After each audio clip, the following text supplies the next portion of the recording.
Good morning. You're watching Morning at 10 TV. Time for us to take note. I'm very excited. Every other Friday, I introduce to you a Ugandan writer. Remember, it came from a simple challenge that has actually taught you and I a lot, saying that there's not enough Ugandan writers. That's why maybe you and I don't like to read that much. Woe unto us, because the list is endless. I think this edition should be every single Friday, not every other Friday, because there's plenty of writers, Ugandan writers, who've not just written and excelled here in Uganda, but gone beyond. When I was actually looking at some material from this Ugandan writer, he said something I think many of the writers who've been on the show have actually shared, and said that we have a lot of content here, we have a lot of material here, we have a lot of heritage in our country, but because it's not down in books, before long, we will not know about the traditional stuff, we'll not know about stories. And I think last time we had a writer said the same thing. He said, if we don't write our stories, soon we're going to be reading about other people's stories. Please welcome Oscar Ranzo. Good morning. Good morning, Flavia. You have traveled the world. You have shared your works all over the world. I'd like to say that you write children's stories.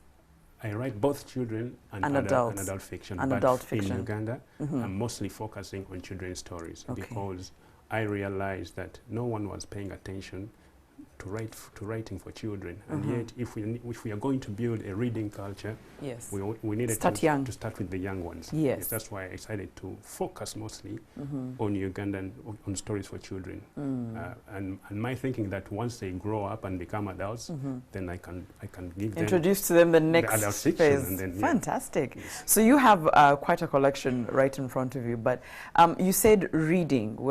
If you want to instill a reading culture, you have to start them young. So you write for young people. Every time I have a writer in that chair, I ask them where their interest started from. Was your interest in writing or reading when you were growing up? Mine is a very different and interesting story. Yeah. It began with expulsion from school. Whoa. What did you do? Well, I'm hoping this is high school, not primary, Oscar. High school, yes. Okay. Ironically, the reason for which I got expelled is one of those that have helped me carve a successful writing career, and that was my knack to spot an opportunity to turn a profit. Okay. So what happened is that shortly before we did our final exams, USC, like 3 weeks to the final exams, my friend and I had been given the chance to lead the organization of the end of year party. Hey, okay. And while we were running that, for us, we saw an opportunity to make an extra buck, because the party would end at 6, and we stay in Ginger College. Yeah? Okay. So we stay in Ginger, and Ginger didn't have a discotheque at the time. So me and my friend were like, why don't we make an overnight disco? Yeah. So when the party ends at 6, yes, they connect. The school, the kids go back to school, and then the revelers in town come and pay, and for us we can turn a profit. And so, but what happened, that things went wrong, because when the party ended, the kids went back to school, but then some of them came back, and the school got wind of it. So some teachers came and disguised as revelers, and then they found us, me and my friend were the ones collecting money at the gate. So they did expel us. That's before we before you start for exams. For our USCs. But we had already registered. So you have to find somewhere to sit the exams. Yes. If I'm no, not mistaken. I did sit from there. There, okay. Yes, but before that, before the expulsion, I was this thuggish, ruggish, nonconformist. Really? I was a naughty. I wouldn't tell by just looking at you. Yes, right I was now. a naughty bad boy wannabe. I was this rowdy, chaotic guy who was just about dancing and partying. I was adverse to reading any kind of book, be it novels or even reading for revision. So the only thing that I read were magazines, these music magazines like Source, Vibe. The ones with lyrics. Yes, lyrics. You are not young, Oscar. And the ones that, but what drew me to these magazines was the posters, pick up posters and put on your room, and then also the adverts, the fashion inside them. So that's what drew me to them. So you're not the typical person who sits here and tells us how they used to love this writer and that writer and we're in poetry. You're actually the typical Ugandan who says, magazines, I can't read a book. Yeah, me, I was about the party. And then the magazine, there's things like that. Because magazine had pictures. But anyways, so I get expelled. And I had to face my parent, so, you know. And then I remember when I went, when I did the walk of shame to present my letter of expulsion, and she just looked at me and said, "You know what, Oscar, you just ruined your future, or you just ruined your CV, because I'd been to Namiliango, and then I went to St. Mary's College, then I went to Ginger College. Whoa. So now, then I get expelled shortly before exams, and I said I'll fix it, and show me how. And I said, don't worry, I'll fix it. But I didn't know I was going to fix it. But anyway, so what I did, she told me, which school do you want me to put you in? And I said, no, I'll read from home. Don't put me in a school. So then I went and bought the books, the textbooks that I had, that I needed, using some of the money we made from the organizing party, and then I read from home. And when I went, I did PCB, by the way, did physics, chemistry, Imagine, biology. the bad boy did physics, chemistry, biology, and math. And yes, and art. And art. Yeah. Aish. So I did, and then I sat for exam and passed. But there was a problem because I did sciences and I'd been expelled. I couldn't do practicals, so I didn't get good grades. You didn't score well. To become a doctor, which is what she wanted me to be. Then, so now how was it beginning to become true? Yeah. You messed up. Yeah. You know, like. Because you're not even getting the grades to become a doctor. Yes, which is one. She's a nurse and she wanted me to be a doctor. So that's when the thing that hit me, you know what, I think I really messed up. I had to fix this. But I didn't know what I was going to do. Okay. Yeah, but when I finished school, I kept reading the magazines. There's a place where I used to buy them by the kilo in the market. What? So you'd have a stash of magazines? Yes. Okay. And then in one of those magazines, one day I was reading it, I found this advert. I bought a copy for you because that's the advert that turned my life. Because that advert saying, it did say, that's the advert. You really kept it.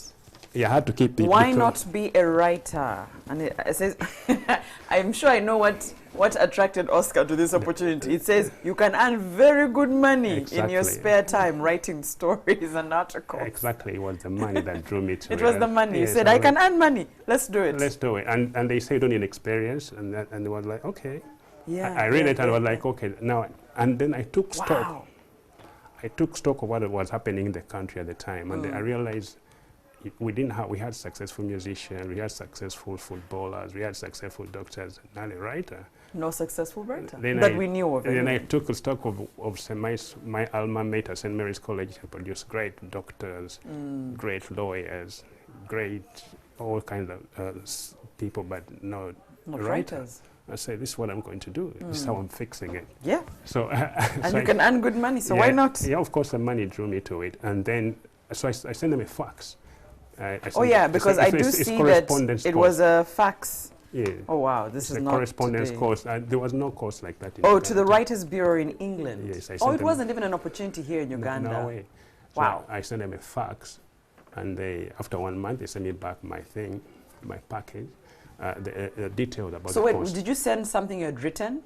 Yeah, I sent a fax. Yeah, I wrote a. You had to write a piece or something. Yeah. Telling them about my interests, and then they got back to me after 1 month, told me the details. I had to pay £250, I think, at the time. And now I couldn't ask my mom because I wanted to fix it by myself. Yeah. Now I had to find the money. Now the interesting thing that what I was doing at the time, I was selling second-hand clothes from the market. Yeah. Oscar is a true story of a Ugandan, I'm telling you. So yes, actually, I used to pick up those clothes. You know, I used to read magazines, so I go pick the clothes, the designer clothes, and then go and sell them at a big profit. Okay. For this particular deal, it's an interesting story because I remember the skirt very well because I bought a leather skirt. It was a mauve leather skirt for 5,000 shillings. And you sold it at what? $100. But the 100... Oscar bought a leather skirt at 5,000 shillings and sold it for $100.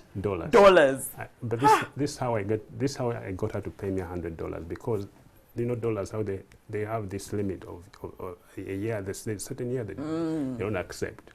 this, I think maybe right now it might be like 2,000. They say we don't accept the dollars in Uganda, The but years, yeah. abroad it still works. Yeah. So I did. So the lady who bought the skirt didn't have the value for this dollar because it was outside the But you could send it elsewhere. Exactly. Genius. So, so I said, give me the dollar, I'll give you the skirt. So they for what send you back she thought she had got a good deal, but you were the one who had gotten a deal. Yes. So when the Writers Bureau, you write to them and say, I have this interest in writing. If you just joined us, this is Oscar Ranzo. Interesting story. I asked him something that normally people tell you, yeah, I used to read books. My father bought me books. His interest was never reading. He actually, maybe if you could read, you'd read a magazine, right? And even then for the pictures. Really, just wanted to put the posters out. But the Writers Bureau, do you remember what year this was? I was in Essex Vac. That's Essex Vac. Yes, so is this the 80s, 90s? No, 90s. 90s. Late 1998, 97. Okay, so the late 90s. Yes. This is the late 90s. The Writers Bureau puts an ad and they said they're looking for a writer. But no experience, I'm guessing. Nothing. They didn't care. And it says you can earn very good money in your spare time writing. Given that he had no experience in writing, but he liked to make money, he said no problem. So when they send you back a package and tell you what to do, then what? Yeah, so then I pay I had to pay, I think, a package, an installment. I could pay full or I pay an installment. And then they'll send me the first modules. Okay. And when they sent me so I paid the $100 and they first sent me the first module of the course. And when I read it, they gave me tips on what I would have to do to become a writer. All right. Things they told me I had to do. You have to be a reader. You have to read, and read. So you can't be a writer if you're not a good reader. Yes, so we're going to say that writing is a skill that needs to be refined. It's like football. Yeah. So, and the one way to develop your writing skill is one, you have to be a good reader. And you have to read, and read. And then two, you have to practice. You have to write, practice. Write anything? Yes, write anything, letters, journal. They had me to keep a journal, a diary, which I started doing. They told me to be very observant. I have to be very observant. And then they told me I had to be a very good listener. So those things. So now that's when I knew that I had to read because in order to become a writer. Fortunately, in Jinja at the time, there was a library. Okay. Some Christian that opened up a library. So I went and signed up to that library. And that's when I started reading books. Okay. I just went on this reading spree. I just became a voracious reader. Wow. I began with thrillers. Then I moved on to classics. Then I went on to psychology, philosophy, botany, anatomy. I just read everything in that book. And so when you went into the library and started reading, did your interest then start to change from this is a money-making scheme to I'm actually enjoying Yes, that's when I just fell in love with reading, and then I just started to see the transformation it had on me. Like from then I couldn't believe, because I just went from being this thuggish bad boy to now this calm, collected, soft-spoken guy who even had big plans. And now I started telling people, you know what, by age 25, I'm going to be very rich. You know? Yeah. You had plans. I have a plan. And they said, what's your plan? I said, don't worry. I've got this. Yes. Yeah. So if you have a young man out there who has become a bad boy on your hands as a parent, and you're thinking, this 21-year-old, what am I going to do? Why don't you encourage them to read? I think it would be good. Let them sign up to library. And I have myself and all my friends, because all the friends in Ginger, I introduced them to reading. So all your peeps in Ginger used to hang out together. You said, let's also take a few hours in the library. Yes. And read. This is good. So we just would after lunch we'd go to the library, and up to now we all have this reading. You still read all of it. That's good. And so anyway, so the transformation started happening. That's good. Now I had to practice writing, because you've read. Now you want to write. And I remember I'm in a 6 vac at the time. So then what happened? I started writing, practicing. And I remember I've set myself a deadline by 25. You're going to be rich. I would have written this international bestseller. And successful, rich, these many things at 25. Yeah, so I started putting out writings. I started with TV series, Okay. Because I was not sure about description. Yeah, so I want, and with TV series, I was thinking, just tell a story, somebody will act it. But then afterwards, as I gained experience, I went on to stories, fiction, And then I started submitting them, but then the reality is different from what I had in my mind. So I started getting the rejection slips. Rejection slips. This one you've written is not up to standard. Yes. This is not what we want. This is what rejection. Even rejection is just one. It's just in writing, they just send you one sentence. One sentence, very impersonal. So, and that's very frustrating. We don't want your work. Yes. Oh they don't explain. Yeah? Wow. Yeah. So then I started getting frustrated. So, and I did get invited into a tertiary institute. Yeah, you know. But when all the time in that tertiary institute, I was spending my time writing. So anyway, I did graduate. I didn't pick up my graduation. I just. What did you graduate in? Fisheries, Science and Technology. Fisheries? Science and Technology. Science and Technology. Yes. Oscar. I did. You're a mystery. We don't know what to do with you today. So anyway, I did graduate, and by that time, I think by the time I graduated, I would have this story out, and I would be an international bestseller and very famous, which didn't happen. So can I slightly break you there and ask? First, you were doing PCB art. Yes. Your mother, who was a nurse, wanted you to be a doctor, yes. which for you wasn't your interest. Yes. What did you actually want to be? Because even the writing, you stumbled upon it, really. It wasn't that, you really aimed to be a writer. You just stumbled upon an ad, and for you it was money. Had you ever thought really about what you actually wanted to do? At the time, I was just a thug. You're just a thug? Yeah, just enjoying party. Many people at the time. Just enjoying life? Yeah, So am I right to say... like how you just go to... you just follow the system where it leads you. Like when you're in nursing, some people say, okay, what should I put in? You say, your parents say doctor. And many people... You and I. Do you know when I was filling out, and I keep saying this to young people, when I was filling out, job forms, is it when you're filling out your first options? Yes. Is it 5 options or 4 options? It's, what have you written? And then you think your friend is sort of like you, so their interests are kind of like yours. Yes. I think that was a disaster. But am I right to say that yours was to make money? Whatever you ended up doing, whatever it was, as long as it made money. Yes, also at some point it was to please my mom because I had messed up. You wanted to make her happy, you wanted to show her and prove that you can fix things. Yes, I can fix this. So yeah, the way I got to fisheries, so I hadn't applied there initially. I had applied to a medical school in Mulago. I wanted to do microbiology. Okay. And my thinking was at that time that because my I couldn't become a doctor, I could do microbiology. And my thinking was, because I think these crazy things, that I was going to find the HIV virus, the cure for HIV. You can still find the HIV cure, so that's what I'm thinking. But what happened is that at that same year in which we were supposed to go to the institute, the principal got assassinated. So the government wrote to us and said, if you apply to this, we won't have any... They won't be teaching that course? We won't have any inputs, any intakes for this year. So Mulago here? Yes. And then they said, if you had applied here, you have 2 options. You either go for fisheries or you do veterinary medicine in Okay, so that's how you picked fisheries. So I hear you. So that's how the reason I chose fisheries, one was in Entebbe, and the school was at the shore. There was a beach. We are neighboring. Oscar, how do you pick fisheries? Because the school is in Entebbe. I went to check it out. Near a beach. Yes, I went to check it out, and I saw, there's a beach. Can have fun sometimes. Yes, the rooms have these French doors that open into balconies overlooking the lake. And I'm like, okay, this is my kind of school. And we're sharing a fence with the resort beach. And I'm like, you have lived your best life, Oscar. This is what I'm going to do. So you don't even attend your graduation. So fisheries is out of the way. But now the reading and writing has really become a passion for you. You've started to really get close to it.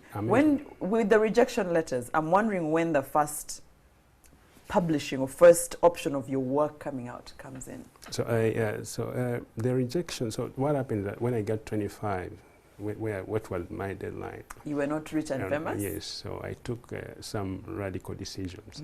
One, I left my job because I did get a job in fisheries sector immediately. So I quit the job because I didn't like it. And 2, I ended my relationship, which I was in at the time, because now I'll tell you why. Because I was embarking now. I knew that the reality had hit me, and I knew this was difficult. It was not easy to become a writer, And that course that I did, they prepared me for it. They told me that it's not easy. You have to be persistent. You have to be able to deal with rejection. So at that point, but there's sometimes when reality hits you and say, this is not it. So I was letting this gorgeous mode. I didn't want to bring her around, to tag her around to my... So what you're saying is that to become a writer when you're starting out, it takes a lot of focus. Yeah, it's hard work. It's actually. hard. Yeah, like it's really hard because it's a very tough thing. I didn't even think about that. Yeah, so now I knew that the reality was, and also we're in Uganda where people don't have a reading culture. So now the reality was that setting, and I was like, okay, this journey I'm going on. You can't do the relationship, give it I time, and then need a lot of focus. And then give time to your writing. It gets more interesting because after doing the relationship, I also took a celibacy vow. Yes, because I needed to focus. So, and my thing was, I'm going to stay celibate until I get published. So that was. Does writing need that much focus? I was just determined. I was like, this is how I was going to. Okay, that was your choice. Yes, this was my choice, and I just said, okay, I'm taking a vow. Okay. And this is what happens. Like something that, that's how I. Did it have a deadline? The deadline was until you get published. Until I get published. Okay. And then the third thing that I did was I got a voluntary job at the Malmay Center, which is, and the reason I volunteered there, it was because they had a library, and also they did have a children's home, Jaja's home. Right. So now I could get chance to observe kids and also spend the time in the library. Yes. Wow. So that's why I did that voluntary part. And then the last bit I did is I went and wrote on my wall, bedroom wall. I had a writing wall. Yeah. I went and wrote this message: every man has got his destiny. Yes. But it's not easy to become a writer. However, when you become one, it's not hard to get the dimes and the dems. I gotta become a writer. That's my dream. I think my director is going to ball out on this one. It's not hard after you become a writer to get dimes and the dems. And the dems. There you go. I gotta become a writer. Just in case you thought writers are not cool, Oscar is debunking all of that. When you're a writer, a good writer, a successful writer, the dimes come in and the dems come in.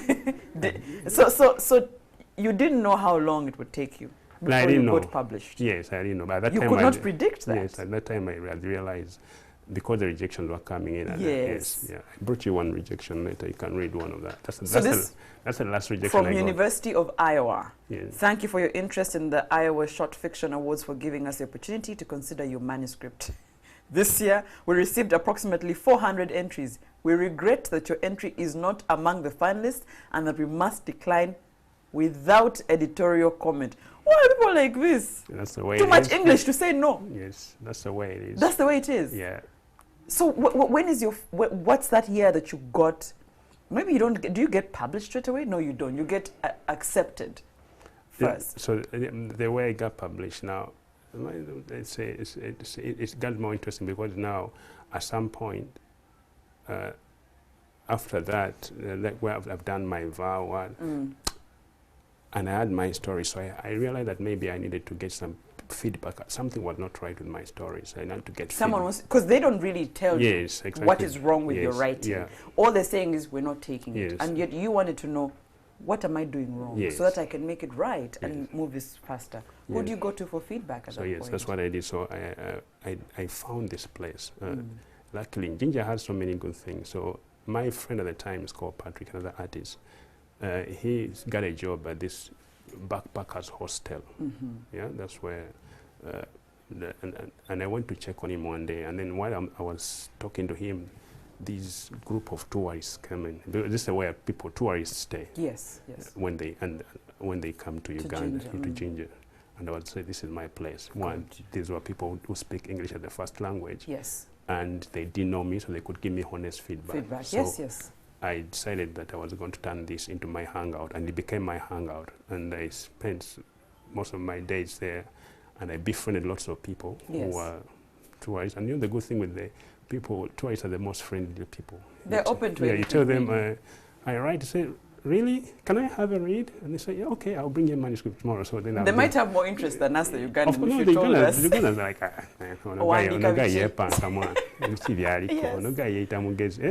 and these travelers, oh, really? And they would read it? Yeah, and they'll read it and they'll give you feedback. Wow. So that's how. And then also in that place, so that place turned out to be very helpful for me because I did find somebody who was the real editor in that place. In that place, same place, I found someone who nominated me to go to the University of Iowa. Really? For the writing workshop. And then in that same place, I found the person who published my first book. Wow, I like, this is a lesson for us, Oscar. When you went to that backpackers place, you didn't go to get published. No. You went to get feedback. Make new friends. Make new friends, Yes. get feedback of your work. Just read my work. Yes. Tell me what you think. Yes. And then through that, you eventually got someone who connected you to one place and one Yes. place and then published. Yeah, that's the way. Was it at the time your work, was it still the children's? Yes, yeah. So that time Stories? I had now Yes. started focusing on With children's just the stories. children, children's yeah. stories Because you had told us you used to observe the children. Yes. Where you volunteer. Yes. So that's where, I found somebody who helped me to edit, and then so my skills started to grow. Change. And then I found that other person. So 3 people I found that place. Actually, like 4 who became very helpful to my journey. So yeah. So which was the first one? So eventually I found the person who published my first book. And this lady, she's a lawyer. She was a human rights lawyer. Very interesting there how I met. So I go for dinner in this place. And that same place, it's called Backpackers Hostel in Ginger. And I met this lady. She was having dinner. I think she was waiting for her dinner. So I just say hi, and then she say hi, and then we got into conversation. She asked me, what do you do? I say, I write. I say, okay, what do you write? And I say, children's fiction, adult fiction. I say, can I read? I say, yeah, tomorrow I'll bring a manuscript. So I went and bought a manuscript, that story. This one? Yeah, I think, I went, and when she read it, she was like, her and her friends read it, and they were like, does this really happen? Because it was about child sacrifice, this book. Yeah. She said, does this stuff happen in Uganda? I said, yeah. At the time it was rampant. Yeah, it said, child sacrifice. I say, yeah, it has happened. Wow. And then she was so touched, because she's a human rights lawyer, and the reason why she was in Uganda, she had come to set up a charity to help children develop their fullest potential using games. Is this what this is? Yeah, Lively Mind. Yes, yeah, right. That's the Lovely Mind. So she said, we have to do something about this. Wow. So then she was going there, I think the following day or the same day. She went, but she took my email, and then we kept writing emails. And then she went and did this. That's the first thing. Saving Little Viola. Yes. Is this still out? Now there's a better version, because what happened once same title though? Yes, once this came out, we then designed a program around it and started approaching organizations in Uganda, like NGOs, and then UNICEF picked interest, and they told us, come, let's talk. So this is how I get published. So because UNICEF gave us, it gave me $10,000 US to publish the book. He bought all the copies and then told us, to distribute, go and give them out for free. So that's how I eventually got published. This is just sad that I'm running out of time, because this is so juicy. I feel like we could take 2 days to unpack who you are. I'm hoping you can come back soon to just talk to us about what you do, which is educating and informing in your writing. Yeah.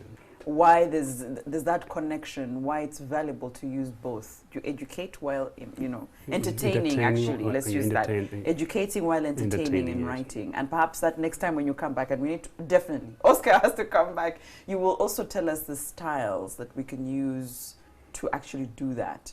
Because maybe there's some young people who are writing, and they haven't figured out how to do both. And you're talking to a young nation where most of us are youths. Yeah. And youths, they put there. But if it's both on a lighter note, and it works. So Saving Little Viola was your first work published. As perhaps we wind up, maybe just to get how the chronology went, how far writing has taken you as we wind up. So yeah, then there was Little Maid. The Little Maid.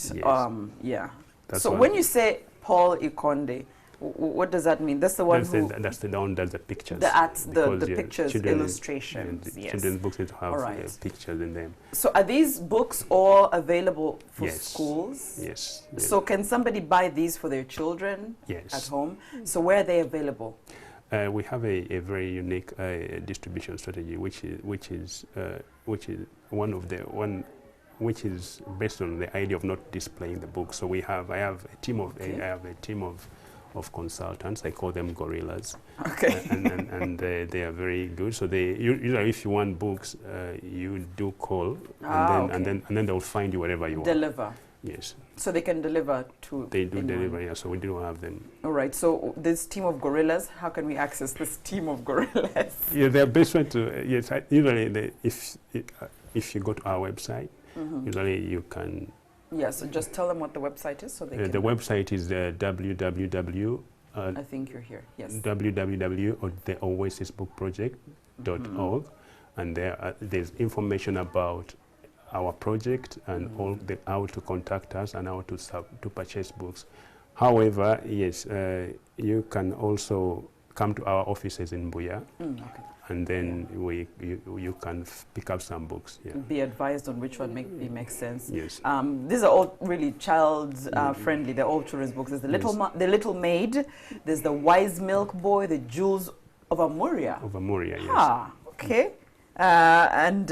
Omuron is a poor herdsman who wants to marry a rich chief's daughter. Already interesting. Yes. And you have Tree to Heaven, and I like the size, the weight. I mean, this is something the parent can read for the child, so it's very friendly. Please get copies. There's Kairu's Secret, again, very light.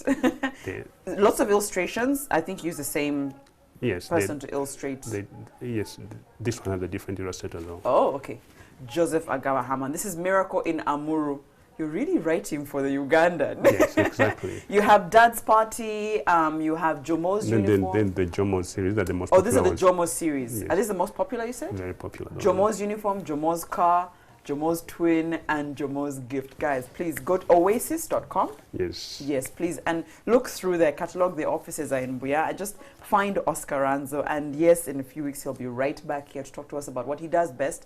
He writes to educate and also to entertain. It's been this is just the beginning, Oscar. Good to meet you. Interesting story. How you turned from what you're calling a thug. Yes, I have a picture to summarize everything for you. Don't read the message. Oh! I will not be reading the message. It's not TV friendly, but he is not the same person sitting right in front of me. He is what he has termed a thug. Just life. He was having a good time. But your life is you'd think is unique, but that's how Ugandans are. Some people don't have interest in certain things and they end up in them. But everyone can turn their lives around if they make the right decision. Because life is all about cause and effect. And it's the decisions you make right now that will determine what you'll be in the future. Yeah. I'm sitting before you now because at some point I made a decision. You made a decision to start reading and writing, and that's why I'm here today. We have to wind up. Is your mom alive? No. Did she ever get to? No. Oh. But ironically, if she was, I probably wouldn't be the writer that I am today. Because really? Yes. You'd be in fisheries. Yes. There you go. Thank you so much, Oscar Ranzo. The conversation will be back, but please find this entire interview online on NTV Uganda because you need to go back and just watch it. Thank you for your time this morning. You're welcome. Enjoy your weekend.